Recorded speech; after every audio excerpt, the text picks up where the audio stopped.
Do you have advice for young people? Take on some responsibility. Do something for other people. You're doing something for yourself while you're doing that, even if you don't know it, for sure, because you're a community across time. Find something to serve. Somebody to help. Someone to help. To solve. Find a job. Do your best with the customers. Don't be above your job. You're going to get an entry-level job when you're a kid. Well, what else would you want? You want to be the boss? What do you know? You don't know anything. You could be the boss of your job. You know, if you're working in a grocery store or you're working in a convenience store, assuming you're not working for terrified tyrants, you can be nice to the customers. You can develop your social skills. You can learn how to handle a boss-employee relationship. You can be there 15 minutes early and leave 15 minutes late. Like, you can learn in an entry-level job, man. And I'll tell you, if you take an entry-level job and you learn, and it's a reasonably decent place, you will not be in an entry-level job for long, because everyone who's competent is desperate for competent people. And if you go and show yourself as competent, there'll be a trial period, but if you go show yourself as competent, all sorts of doors you didn't even know were there will start opening like mad. So you strive for competence, for craftsmanship. Yeah. For discipline. You know, I mean, I said in one of the chapters in my books is focused on putting your house in order. It's like, well, how do you start? Make your bed. You know, it actually took me quite a long time in my life before I made my bed regularly in the morning. Most of my life was in pretty good order, but that was one thing I didn't have in order. My clothes in my closet as well, all that's in order. Not all of it. I'm cleaning out some drawers right now, but look around and see what bugs you in your room. Just look. It's like, okay, I'm in my room. Do I like this room? No, it bugs me. Okay, why? Well, the paint's peeling there, and it's dusty there, and the carpet's dirty, and that corner's kind of ugly, and the light there isn't very good, and my clothes closet's a mess, so I don't even like to open it.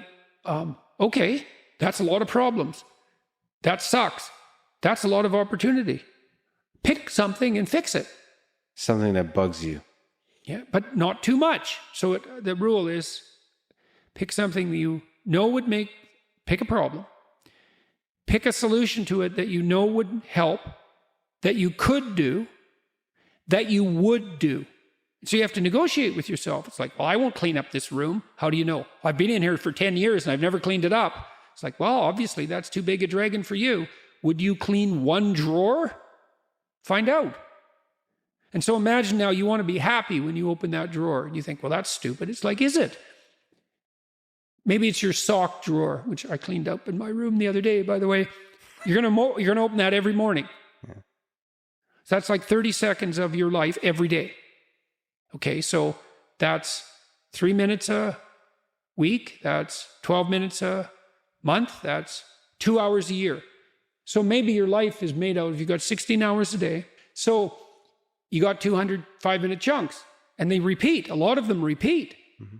So if you get every one of those right, they're trivial, right? Who cares what my sock drawer looks like? It's there. Fair enough, man, but that's your life. The things you repeat every day. The mundane things. Think, I could get all those mundane things right. That's the game rules. It's like, now all the mundane is in place. Now you can play, because all the mundane's in place. And this is actually true. So with children, imagine you want your children to play. Well, play is very fragile neurologically. Any competing motivation or emotion will suppress play. So everything has to be in order. Everything has to be a walled garden before the children will play. That's a good way of thinking about it.